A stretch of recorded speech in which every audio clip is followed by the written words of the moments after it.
On the morning of January 12, 1888, the air in the Dakota Territory was deceptively still. By noon, the temperature plummeted from freezing to -40 degrees in a matter of hours. This was the Schoolhouse Blizzard, in a small settlement near the Red River. A man named Lars Jensen faced a problem that his community said was impossible to solve. While his neighbors were frantically stockpiling cords of hardwood to feed their cast iron stove's metal boxes that devoured fuel and went cold, the moment the fire died, Lars was doing something different. He wasn't relying on a roaring fire. He was relying on a pile of rocks. And that night, that pile of rocks would determine who lived and who froze.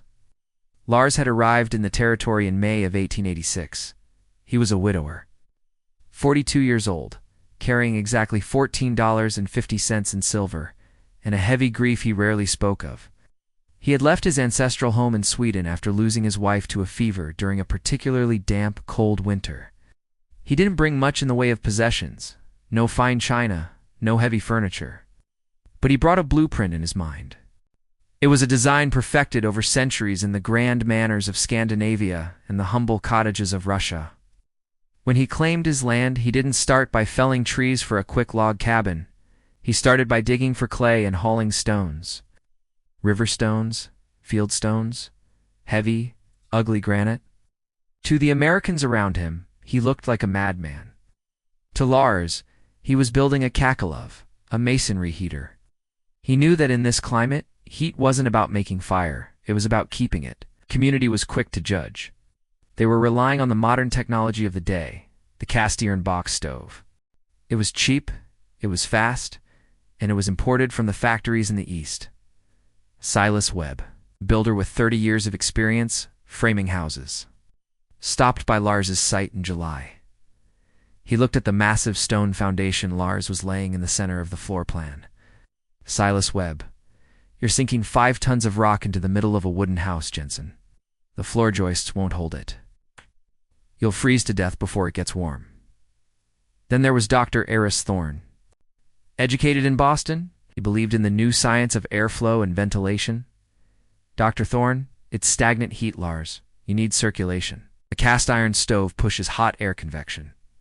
This represents a fundamental misunderstanding of thermodynamics. You need to move the air to warm the room. Silas and Dr. Thorne weren't villains. They were experienced men. Technically, they were right about one thing. The iron stove was faster. You lit a match and 5 minutes later you had heat. But Lars knew the cost of that speed. If you are finding value in these stories of frontier engineering and want to preserve this lost knowledge, hit that subscribe button. It helps us document these techniques before they disappear entirely. Lars didn't argue. He just kept building. He was relying on a principle of physics called thermal mass. Here's the engineering difference. A modern furnace or a cast iron stove works on production. It burns fuel to create hot air immediately. As soon as the fire stops, the heat stops.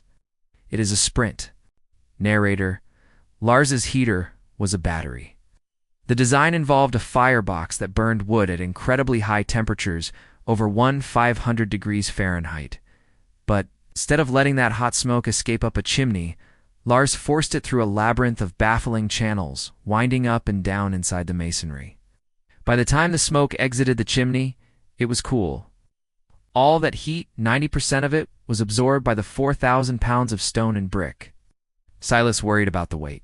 Lars doubled the floor joists. Dr. Thorne worried about airflow. Lars knew that radiant heat like the sun warms objects, not the air. It doesn't need a fan. The calculation was simple. Silas's plan. Burn 20 cords of wood a winter. Feed the fire every 2 hours. Lars's plan. Burn 3 cords of wood. Fire it twice a day. The build took months. While his neighbors threw up stick frame houses in 3 weeks, Lars spent June, July, and August mixing mortars. He didn't use cement. He used a mixture of clay, sand, and water. Cement is too rigid. It cracks under heat expansion. Clay breathes. It moves with the fire. By mid-September, the monster, as the neighbors called it, was finished. It stood floor to ceiling, a whitewashed monolith in the center of his small cabin. It wasn't just a heater. It was the spine of the house. October brought the first frost. Silas lit his iron stove. The metal pinged and groaned. The room got hot instantly, then cold by 3 a.m. Lars lit a small fire, just an armful of birch. The stones felt cold to the touch for 4 hours. Dr. Thorne visited a week later, placed his hand on the white plaster. "Dr. Thorne, it's barely warm, Lars. It's tepid. You can't survive a Dakota winter with tepid walls." Lars just poured him coffee. The room wasn't hot, it wasn't cold. It was stable. Then came January 12th. The barometer crashed. The wind hit at 60 miles per hour. The ambient temperature dropped to minus 25 degrees Fahrenheit. With the wind chill, flesh would freeze in under a minute. At Silas Webb's house, the crisis was immediate. The wind sucked the heat right out of the uninsulated walls. The cast iron stove was glowing cherry red, consuming wood as fast as Silas could split it. But the physics of the stove pulling air to feed the fire was dragging freezing cold air through every crack in the floorboards. Silas's feet were numb while his face was burning. He was trapped in a cycle of frantic labor just to stay above zero. At Lars's cabin, the wind howled, but the physics were different. Lars had fired the heater at 4 p.m., burning a bundle of fast-burning pine for 45 minutes. Then he closed the damper. The fire was out. But the 4,000 pounds of stone had saturated at 160 degrees Fahrenheit. It began to release that energy, slowly, relentlessly. Outside, it was death.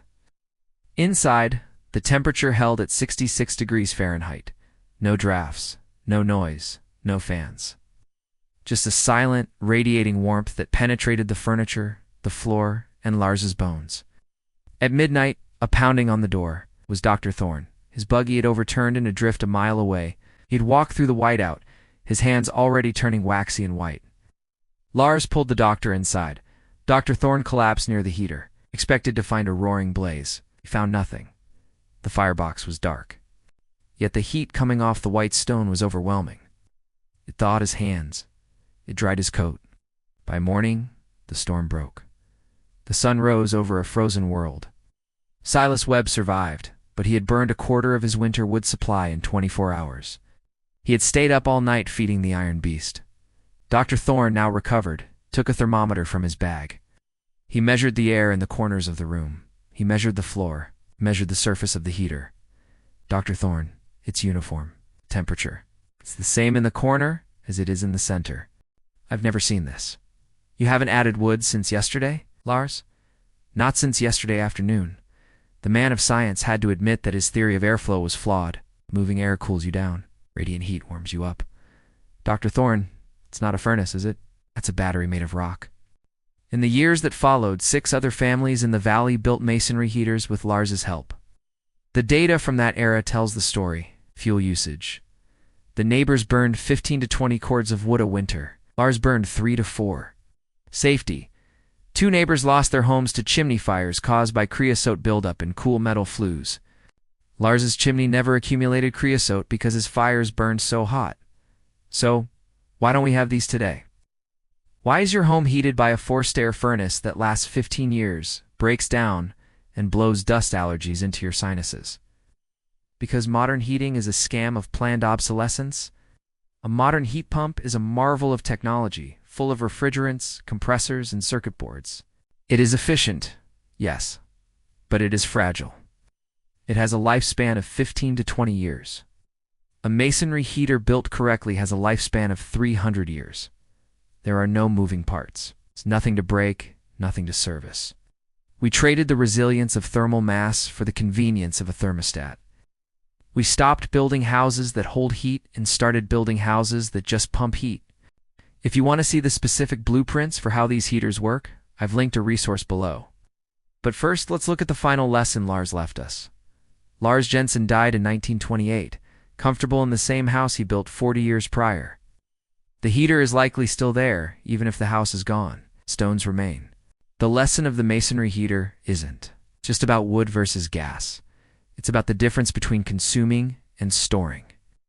Modern society is built on consumption, fast heat, fast food, fast results.